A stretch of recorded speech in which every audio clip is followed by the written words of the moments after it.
Hi YouTube, welcome to or back to the channel. I hope that you guys are excited for today's video. I have not done a sit down talk with you video in a while, but I figured I want to start doing them more frequently, like maybe every week, every other week, even about different types of topics. But I just thought that maybe these types of videos will be helpful. I don't know, it's just different kind of content to mix it up on my channel versus just seeing and talking all about the triplets, which I know you guys of course love them and want to see them, but sometimes it's hard to find content. So I thought that this would be a good video to, I don't know, kind of get into that. I'm filming a couple videos today, so if you see me in the same outfit, that's why. I figured I'd film all my content in one day. It just makes things a little bit easier. By the end of today, I think I will have filmed 5 vlogs, which is crazy, but the weekend is really the only time now that we have to do these types of things. So anyways, as you're about to see in this video, I'm going to talk about mental health and kind of where I've been at, my journey with mental health, just a mental health check-in because we haven't had one in a while, I guess, and I feel like I've learned even more things since the last time I probably checked in with you guys about this. People ask a lot on our Q&As like how our mental health is or how we're doing, and sometimes I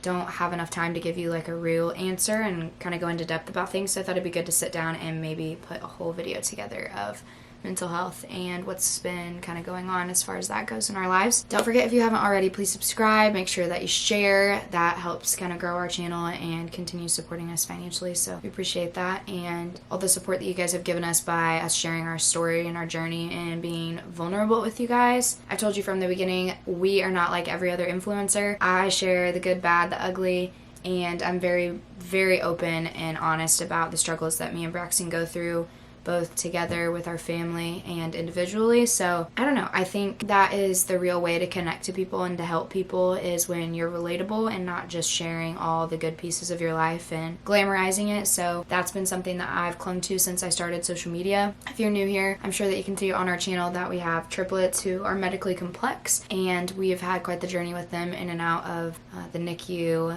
the appointments, the therapies, the day-to-day lives, the nurses that we hire. It's just a lot, and it can be very overwhelming. After this video drops, I'm going to be doing a video on how I myself personally have managed being a mother to medically complex triplets while being a full-time student and working 2 jobs. So if you are interested in that kind of content, also be sure to watch that. That should be coming out sometime in the next week or so. So a lot to unpack here. For those of you who don't know my mental health journey or my past with mental health, I've had a rough go at it. I started kind of developing mental health symptoms when I was in my late teens. Definitely high school time. I realized I had some depression and anxiety, which wasn't surprising because it does run in my family. I've had quite a few family members who have needed medication, quite a few who have been in and out of hospitals for mental health, some attempts at unaliving themselves. So definitely some deep, dark-rooted mental health stuff there for sure. A lot of my family is on medication for some kind of diagnosis. For me, I have a diagnosis of anxiety, depression, ADHD, which might not seem mental healthy, but anybody who has ADHD knows that plays actually a pretty big role in tying into some of those mental health tendencies. And I also have an issue regulating emotions sometimes, and I am on a medication that is a mood stabilizer because I get very up and down-ish. Not as extreme as bipolar, but I feel like it kind of is a stair step to that, maybe. I've been tested for all of those things, but yeah, so I've definitely had a rough go, as a lot of people have with mental health. It's very stigmatized, I feel like, and a lot of people don't like to share their mental health because they feel like it's a sign of weakness. But for me, I feel that if you're able to share it, then you're actually building some strength and supporting other people who might be going through it. I've shared stuff on mental health before, and people reach out to me and tell me that they've also been struggling with mental health and like, thank you for opening up and talking because they felt super isolated and alone. And I just think it's super important that, you know, you share those things because somebody may be really struggling. Sometimes people's life can look so glamorous and like they have it all and they have everything put together and they, you know, don't have the same issues that you have, especially mentally or emotionally, financially, things like that. But at the end of the day, a lot of the time, I mean, probably most of you you guys don't have a YouTube channel, and maybe some of you don't really share those things with other people, but that doesn't mean that you're not going through them. So we are just very open about these things. I've really been struggling with my mental health the last couple of months. I'd say, I don't know, spring to where are we at? August now has been pretty rough for me. Me and Braxton did break up for a month and a half, 2 months maybe, and that was pretty brutal. I think I was in a place where I didn't think that me and Braxton would ever actually split. Like, I thought that even if we had like a little,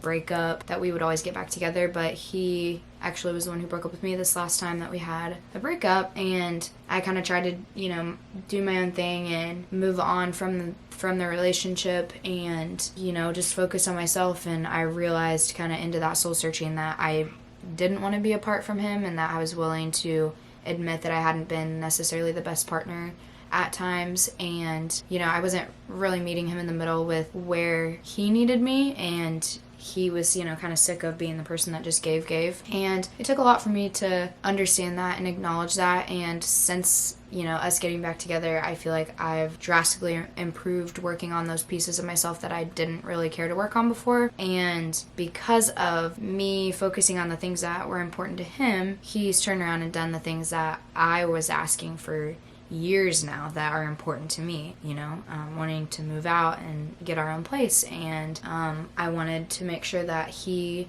and I both had stable incomes for the kids, because I do social media and he does art, but those aren't necessarily stable incomes. We don't know when, sometimes I could make what I make at, my full-time job, I could make that month's salary in a week on YouTube. Sometimes I could make a couple months salary in one brand deal on YouTube's, but it's inconsistent and you don't know. And the same thing, with Braxton's art, he could make X amount of money, double digits in income. It's kind of the same thing with Braxton. He could make 5 digits in income in 1 month and then turn around the next month and not make anything. So it's hard to be able to be independent and have a family and have 2 unstable incomes. So obviously I started the prison back in December, and I love my job. I'm actually promoting, so I'm super excited for that. But I didn't want to do that. I didn't really want to go back to working full-time, because I knew like my mental health would probably take a hit from, one, the adjustment to working full-time again, because I haven't worked full-time since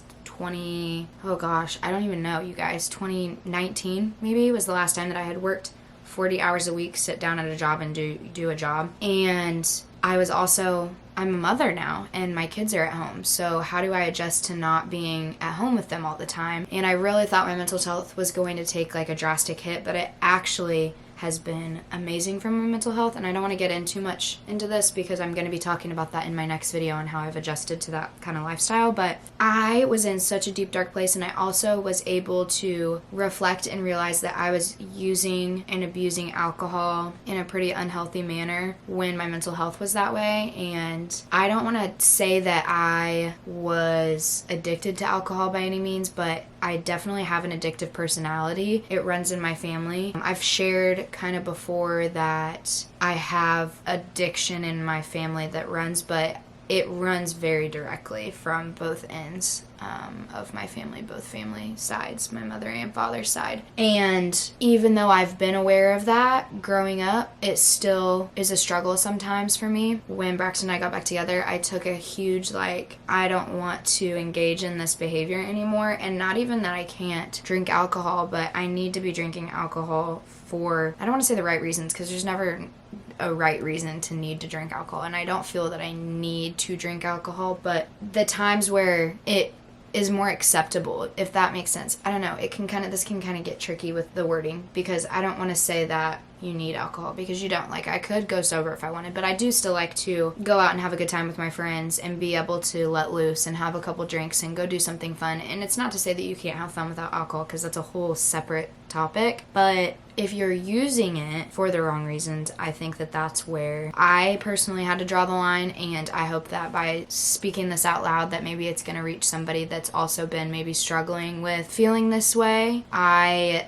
don't know, I think you have to draw the line somewhere, and for me the line was overusing it to numb myself or to feel something, instead of, hey, I had a really long day at work and I want to just sit back, relax, let me take a bath, drink a glass of wine, and read a book. That's different than taking anxiety medication and drinking 2 bottles of wine to cope with the things that I was going through, or getting, blacked out drunk on the weekend when Braxton and I split. Like, there's just differences, and I had to learn and see, that I was in a pretty unhealthy spot when it came to both alcohol and my mental health. And admitting it out loud is hard. I mean, me and Braxton had many conversations about it, and he was like, drinking isn't the problem. The problem is that you have an addictive personality already, and you're abusing it at this point to using it for what you need. And so I've reflected on that, and I've taken a huge step back from that. And the last couple months, the only time I've really drank was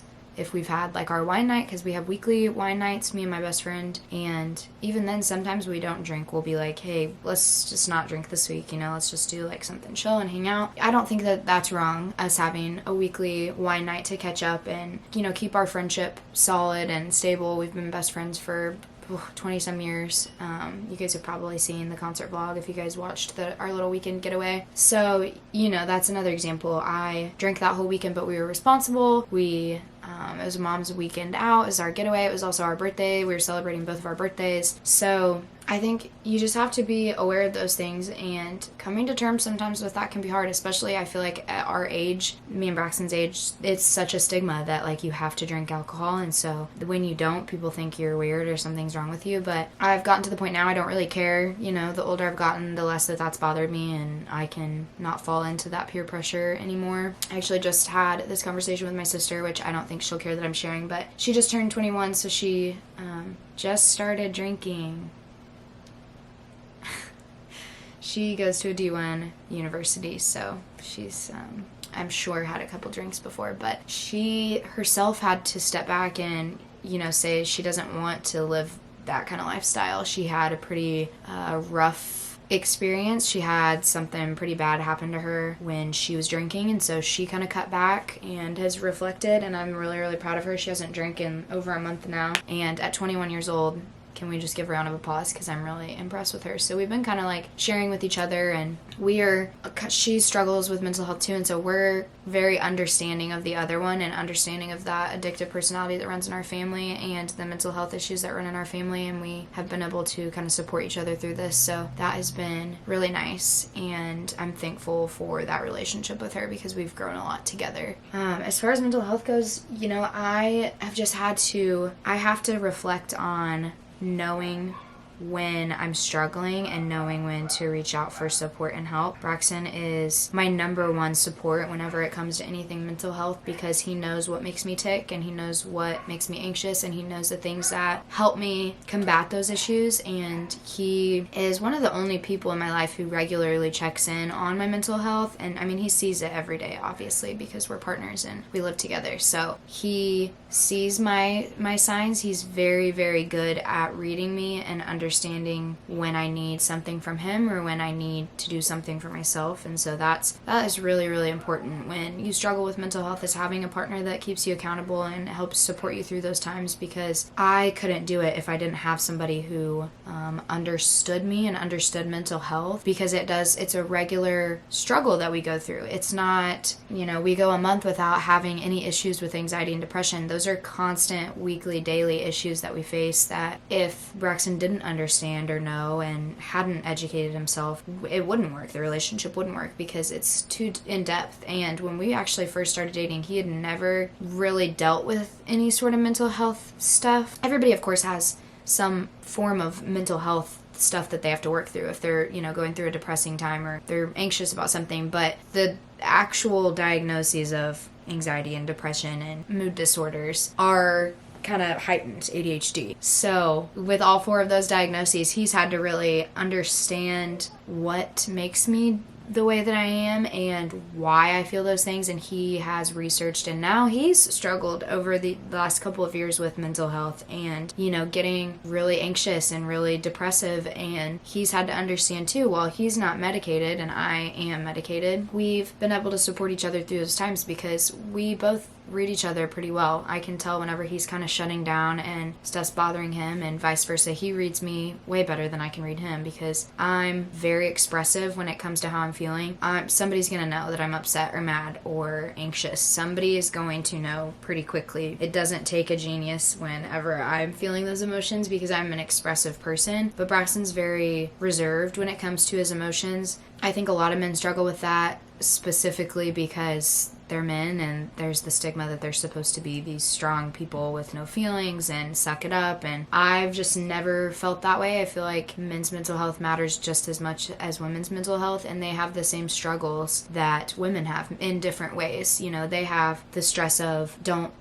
support your family and do this and do that, and there's all these expectations on them. So just like there is for women, men feel the same and different levels of those feelings, and I'm fully supportive of, Braxton doing all the things that he needs to for his mental health. Whenever I can see he's stressed out, I'm like, go for a run, because he's been running, and that's, something that's a good outlet for him. I've gone back and forth with being somebody who needs physical exercise to make me de-stress. It's a very temporary fix for me. I can go and work out and I'll feel good for like an hour or two, but then I'm back to like crappy feeling. Mine is reading books because that's an outlet for me that I can escape, and I can kind of consistently do it. So I can read, 10 pages and then take a break, and I'm in that zen period, and then I can go back in an hour and read another 20 pages and still zen out, and my mind is taking a break. Whereas even when I work out, sometimes I'm like fighting through some of the things that I'm going through, and it's very good for me overall, but like for me it's a combination of multiple things. Sometimes I need to not have caffeine because caffeine gets my heart racing, and then sometimes if I'm already anxious, it heightens my anxiety a lot. Sometimes it's stepping away from alcohol. If I've had a rough couple of days, I know that I don't need to be drinking. I need to definitely avoid alcohol at all costs if I'm getting super stressed out or if I've been depressive. Sometimes I need to take a bath and hold a book and unplug for like an hour. Sometimes I need to go do a hot work session for 45 minutes in the sauna, and it really depends on kind of my needs for that day. It varies. But having an outlet, work, school, both are expectations but still outlets for me. Reading, working out, those things are super important, and having a purpose. When I get really, really low, I just have to focus on my purposes in life, and those being my children, being a good mother. I can't be that person and the mother that they need and deserve if I don't take care of me. And I also feel very purposeful in my work, which again I'll get into in my next video, but having those purposeful things in your life is what's going to hold you accountable and be able to push you to be the best version of you. And I think that's kind of where I've been at, just focusing on those things and knowing that I can't sit in a dark hole for too long, because then we bury ourselves there. So ultimately, I don't know, I've worked a lot on my mental health, and I'm really proud of where I'm at with it right now, and I hope that you guys are able to learn, or at least know that you're not alone, from me sharing my experience with mental health and the struggles that I've faced or have been going through. And yeah, I don't know, that's kind of a wrap up. Wasn't sure where I was going to end that with, but I think that I've said what I've needed to say. And like I said, I hope that I can support you guys through this journey, and my inbox is always open. I may not always respond because I get a lot of messages, like hundreds of messages a week, and it's hard sometimes to respond to all those with everything that I have going on. But I love you guys so much, and I hope that you have learned something from this video, or it's helped somebody feel like they can, work on themselves and know that they're not alone. So I love you guys so much, and I hope that you have a great rest of your week or day or weekend whenever you're seeing this video. All love.